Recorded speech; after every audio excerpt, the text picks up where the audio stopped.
Please Can I Have a Mummy and Daddy is sponsored by orphans in need. Let's give them hope for a better tomorrow.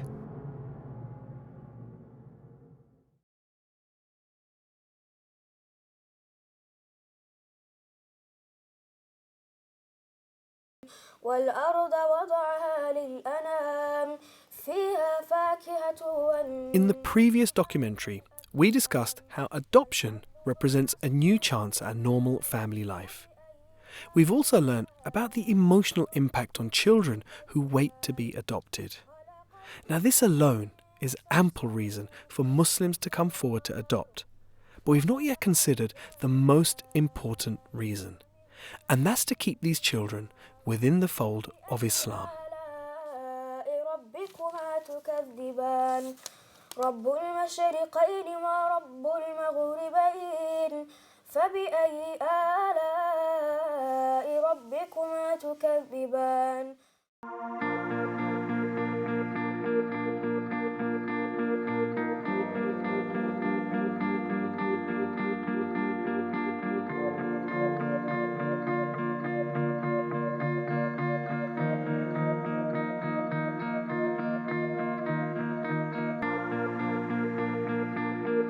Join us for this part where we'll explore how a lack of Muslim adopters leads to Muslim children losing their religion. We also touch on the adoption system, past and present, and examine how legislation impacts on adoption of Muslim children. I think it's important to consider how a child might come into the need to be adopted.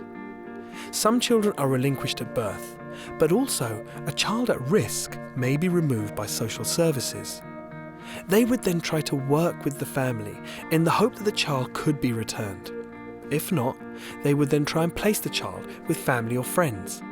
Failing that, and with court approval, the child would be fostered, and if adoption becomes the plan, they will then look for suitable adopters.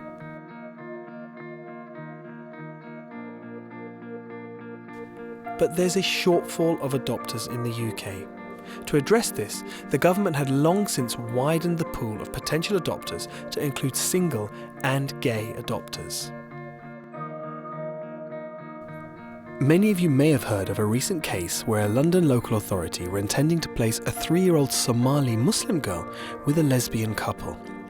Now, protests by her family and the local Muslim community over concerns that her adoptive parents should share their religious and cultural values has temporarily halted this. A council representative defended their actions, arguing quite simply that no Muslim adopters were available, and the girl isn't helped if this process drags on. They warned that the need for adoptive parents from different ethnic backgrounds was only going to intensify, and they pleaded for Muslims to come forwards. Prior to this case, I'd only ever heard of a couple of cases where gay adopters have adopted Muslim children. I do recall a lesbian couple who adopted 3 Muslim babies.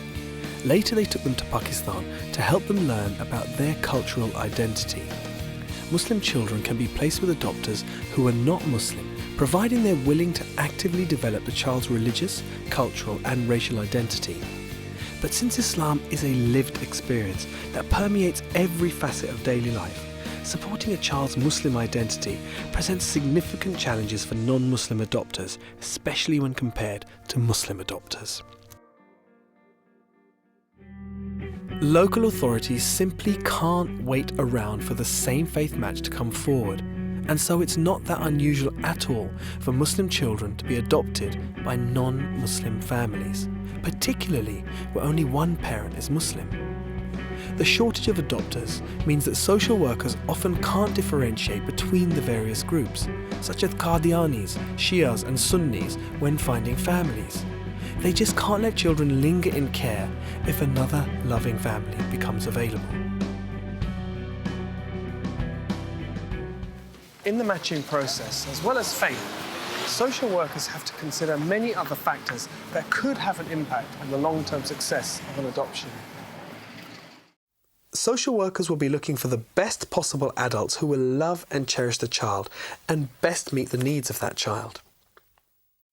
For example, if you had a Muslim child, perhaps one with cerebral palsy who used a wheelchair, and a non-Muslim couple came forward with the relevant skills and experience to care for that child, as opposed to a Muslim couple that didn't, the therapeutic needs would take precedent over the religious needs. But if there's a choice of couples who offer the same in terms of meeting the needs of a child, then the couple reflecting the same faith background should be at the top of the list. But sometimes we've found that Muslim couples are available but are not being sought.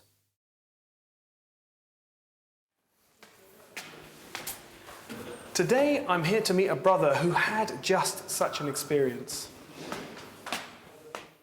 Me and my wife, we wanted to foster, so we registered with an independent fostering agency and we were assigned a newborn baby girl. Little Henna joined our family. 9 months into our fostering, we were approached by the local authority social services. They informed us that they had prospective adoptive parents for little Henna. They were going to bring the prospective adopters around to meet little Henna so she can get accustomed to them. However, we were really alarmed to learn that she was going to go to a Sikh family. Did you voice your concerns? Yes, I spoke to the social worker for the local authority and explained to them that this is a Muslim child and it should be going to a Muslim family. For them, it was a simple match of Asian with Asian. Why do you think the local authority chose a non-Muslim couple? The local authority did not have Muslim couples on their books, and they could have looked further afield in other boroughs. I know that there are many Muslim couples looking to adopt little babies, but the problem is looking further afield for the social services means extra cost, and they didn't want to do this. And it's really sad that money is driving these decisions rather than best interest of the child. So what did you then do? Well, it was a worrying time for us. We sought legal advice, and we were advised to go to the courts to make an application to adopt little Henna, which we did. Alhamdulillah, I'm pleased to say that we were successful. What worries me is that we were able to raise the alarm. What happens in a case when there are no Muslims around? And how many Muslim children have slipped through the net like this? What Brother Ali raised is not a one-off. Professionals have told us of cases they're aware of where, for example, a Muslim child from a Pakistani background has been matched with a child from an Indian, Hindu or Sikh family on the basis they've been matched with an Asian family. Likewise, we hear of African Muslim children who have been matched with non-Muslim African Caribbean families on the basis that they've been matched with a black family. Back when the coalition government came into power, we took these concerns to Sadiq Khan MP and to policymakers at the Department for Education about the system they'd inherited from the previous government. Since that time, and it's now 2014, as part of their adoption reforms, the government now made the cost to local authorities the same whether they use their own adopters or adopters from other agencies. So I hope that this will be an end to the problem that Brother Ali highlighted. But while cost may no longer be a factor, it's important to note that local authorities are allowed 3 months in which to find adopters from their own pool.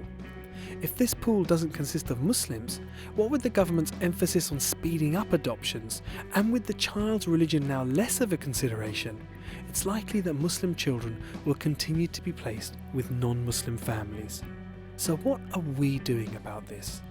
Is there in fact a shortfall when it comes to the availability of Muslim adopters? Hello, Savita.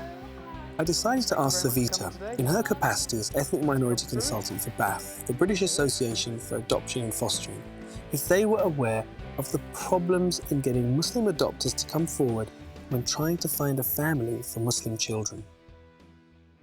They tried very hard to find a family for a 4-year-old boy whose father was Muslim but actually didn't practice the Muslim faith, and the mother was of Muslim ethnicity and religious practice but was from Eastern Europe.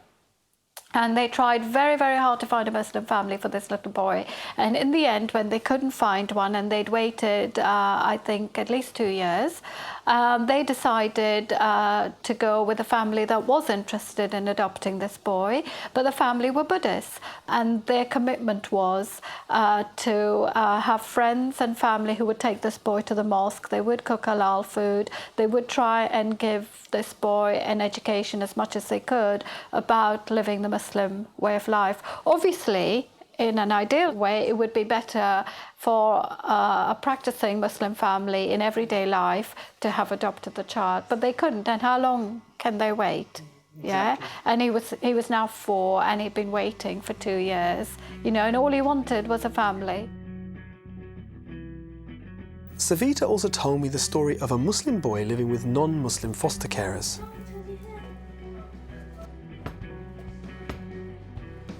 This boy kept washing and changing his clothes to the extent that his social workers felt he was suffering from OCD. It later emerged that the foster carer's dog was the problem. The foster carers and social workers hadn't realised that if the dog's saliva were to contact the boy's clothing, it might invalidate his prayer. A simple clash of cultures, I guess. Nearly done now. Savita mentioned a sibling group placed with another non-Muslim foster family who tried really hard to meet the children's religious needs. The children wanted to wear Islamic clothing, and the 11-year-old girl was doing her best to teach Quran to her siblings. Sadly, the local authority responsible for these children struggled to find them a Muslim family to adopt them. I wonder if Tower Hamlets encountered similar problems. In terms of placing Muslim children, are you finding it easy to place Muslim children within Muslim families? In my own experience as a team manager in this field for the past 5 years, I have found that there is a great shortage. We had an instance where a baby had complex needs, and it was very difficult to get a Muslim adopter for her. All efforts were made. She was an Asian Muslim, so her profile was translated into different languages, etc. Called up several agencies, went to the length and breadth of this country trying to find adopters for her. However, that was just not possible. And the child had to be placed with white adopters. They were really suited in terms of her medical needs. And they were very happy to promote her religious and cultural persuasions as well. Children need to be adopted for many reasons, usually because they have experienced abuse. Bangladeshi Muslim children comprise 2/3 of the children waiting for adoption in Tower Hamlets, and they're currently running a campaign to find more Muslim adopters throughout the UK. They have the backing of their local mayor and mosque leaders. I really hope it's successful, inshallah. Since the new coalition government has come to power, it's set about radically reforming the adoption system. In 2011, it called for local authorities to speed up adoptions and not to deter white adopters who wanted to adopt black and minority ethnic children. They were concerned that too much emphasis on ethnicity or faith will result in some children never being adopted.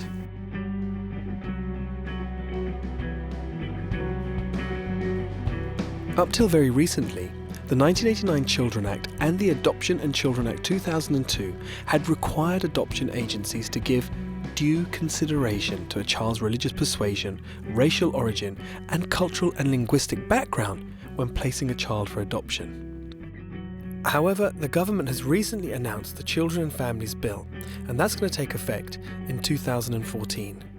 Now, this calls for these clauses to be removed over concerns that social workers are too focused on ethnic matching and that that's leading to delays. Some groups are saying this is simply untrue, and the message that it sends out to social workers is that the cultural, the religious, the ethnic matching of a child is not important. I imagine there's now going to be less incentive for social workers to look further afield for a Muslim family, particularly when you consider the time pressures that are involved.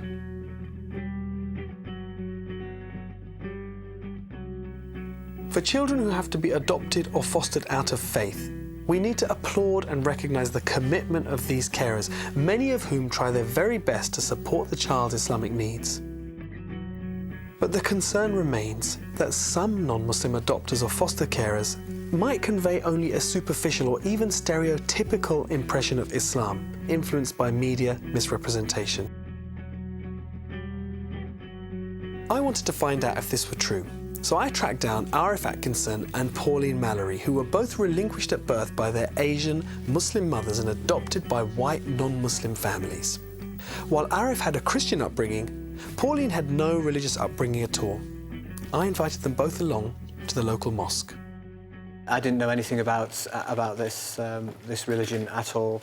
You know, my family unit was all about the church and the Sunday school and Christianity, really. Obviously, growing up in a Christian environment, you know, you're hearing the positives about that religion, and I only had negatives, historic negatives. But I didn't actively go looking to understand that religion. As I listened to Arif and Pauline talking about Islam, it was clear that many of their views were shaped by the media. Some of the negative points they attributed to Islam were, in fact, cultural practices quite contrary to Islam. These included such things as honour killings, forced marriages, and the forced abandonment of illegitimate children, which they themselves had been victims of. The shame of a girl becoming pregnant out of wedlock, driving her family to force her to abandon her baby, is actually due to the cultural stigma of izzah or honour. Now, I've spoken to Islamic scholars who've said that it's wrong for parents to punish innocent babies by depriving them of their mothers, that the family have a duty to bring up the child. Sheikh Sahib Hassan of the Sharia Council said the girl can repent for her sins, which is between her and Allah. He said that if the girl's family force her to abandon the baby, then they become sinful too, as they're neglecting the rights of this child. It was really interesting that though both Arif and Pauline had had a good life with their adopters, they both still felt that something was missing. Ideally, the fact that the child should be, they should have people who are the same colour, people who are the same religion. Otherwise, you totally feel on the outside and never part of the same, never part of the Asian community, never fully part of the white community. Unlike Arif and Pauline, who felt that it was important for Muslim children to be matched with Muslim adopters, there are others in this situation for whom it wasn't an issue. And what we've got to bear in mind is that in an increasingly secular society, many share the view that religion is just not important. But Arif and Pauline's experiences highlight the importance of faith matching. But if there aren't any Muslim families available, then what choice do social workers have?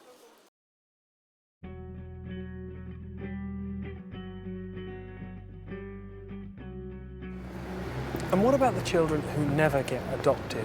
Well, sadly, they face a life of drifting in care, being bounced backwards and forwards between foster care and residential homes. Through her work on fostering and adoption, this is something that Dr. Selwyn also knows. They don't find a long-term foster carer who's willing to continue with them, which many children don't. And what we ask these young people to do is to live independently out there in a flat on their own at 18. Most of them don't manage, they get into debt, they don't know how to cook or clean for themselves. They lose their flats or their accommodation and they end up on the street. So these children really have never found anywhere where they can put down their roots and have a sense of belonging. And of course, when they go on to have children of their own, they have no one to go to for advice. There is no grandparents around. There is no support for them. So again, some of them get into difficulty with their own children, and the whole cycle repeats itself with their children being removed and them coming into the care system. Currently, the government is trying to help young people stay on with their foster families until they turn 21, if they can keep them on. Julie painted a general picture, but I wonder what impact remaining in care has on an individual level. We know there must be Muslims out there who weren't adopted as children. Unfortunately, we weren't able to track them down, but we did come across David Akinsanya.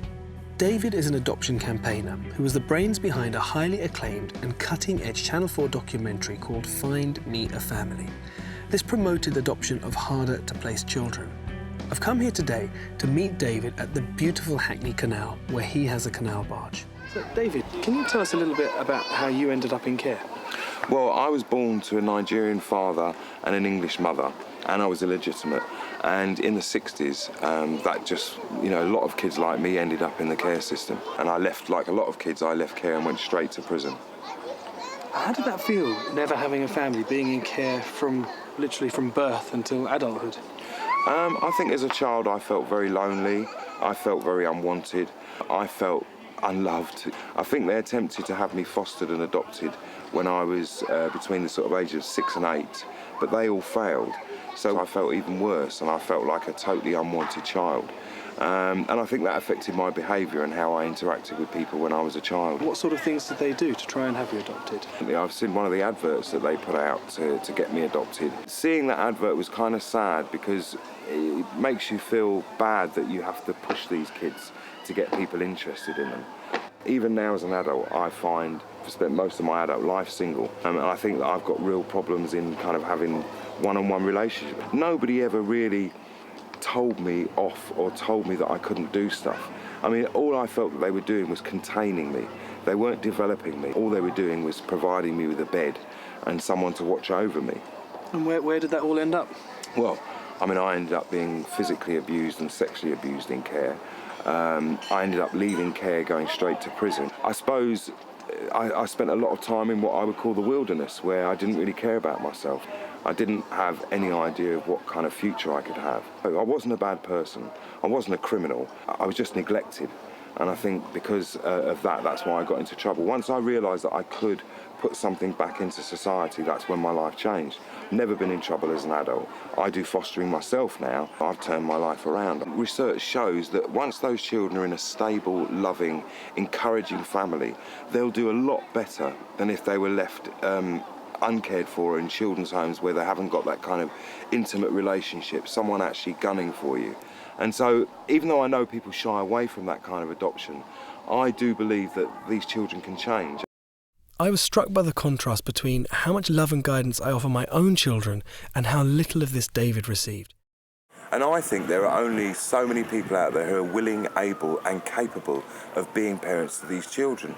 But what we have to do is we have to kind of get those people in, because they are out there. I think I'm not always happy that it's people who are coming forward saying, I haven't got a child, I want one. I want people to come forward who have already got families and saying, well, I've got room for another child. And I want to do something for the children that are already there. Those are the people I want to encourage. I suppose what we need to think about is what future do we want for children in care?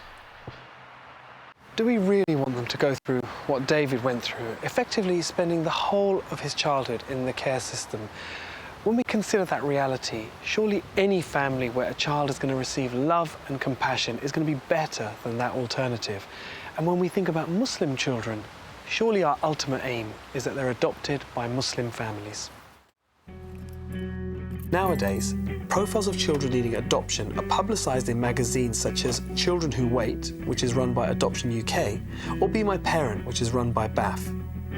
These children would have been referred to these magazines by their local authorities to encourage inquiries from a wider pool of adopters, having been unsuccessful initially in their local searches.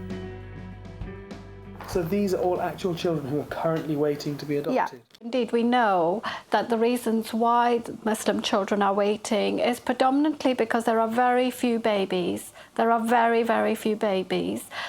These are mostly older children. They're certainly sibling groups, and many of them have complex needs. Many of them are children with disabilities. There clearly are and Muslim names here. There's a sibling group just here, where there's 4 siblings here from a Pakistani Muslim family waiting to be adopted. And I think what's really significant is a group of little girls who are all very attached to each other. So ideally we would want to keep the children together. Many a time I get adopters ringing up from far away Scotland or Wales, and they're probably living in very rural areas. They're probably of Scottish ethnicity or Welsh ethnicity, and say, well, I'll have all those 4 girls if nobody else wants them. And then we begin to talk about the Muslim identity, about Islam, about religious practices, about food, and about community, and being different. How would it be for 4 Muslim girls to be the only Muslim girls in a rural area in Wales?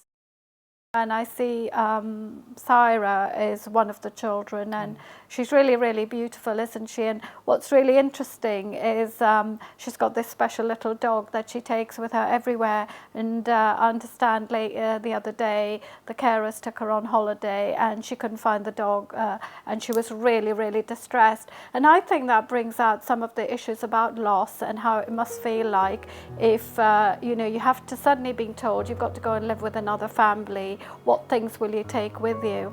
So I can take my little dog, and maybe that will remind me of my home and my birth family.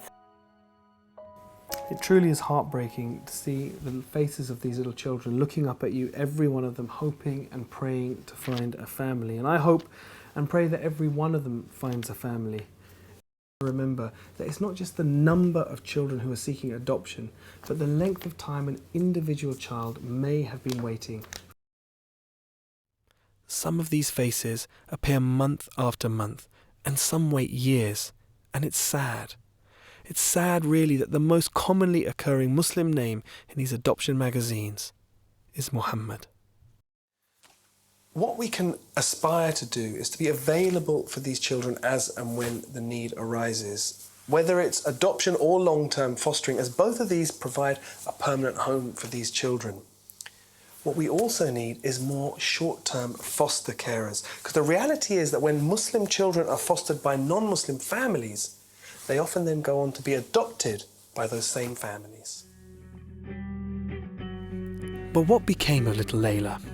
You may remember Layla from our previous documentary. She'd been neglected by her parents and taken into care. Layla's been waiting to be adopted since she was just 3. And now that she's 6, her chances of being adopted have reduced dramatically.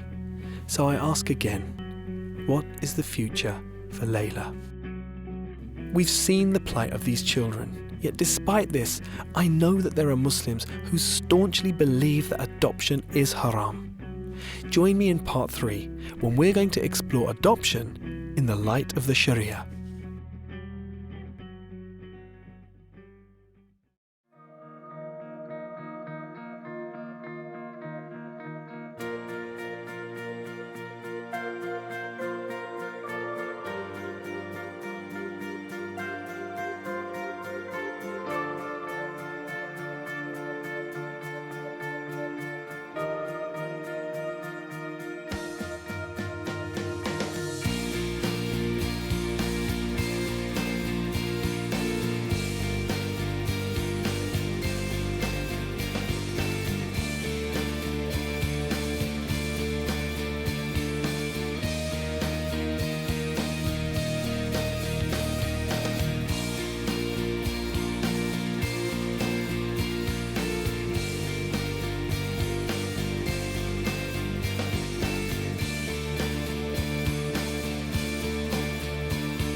Please Can I Have a Mummy and Daddy is sponsored by orphans in need.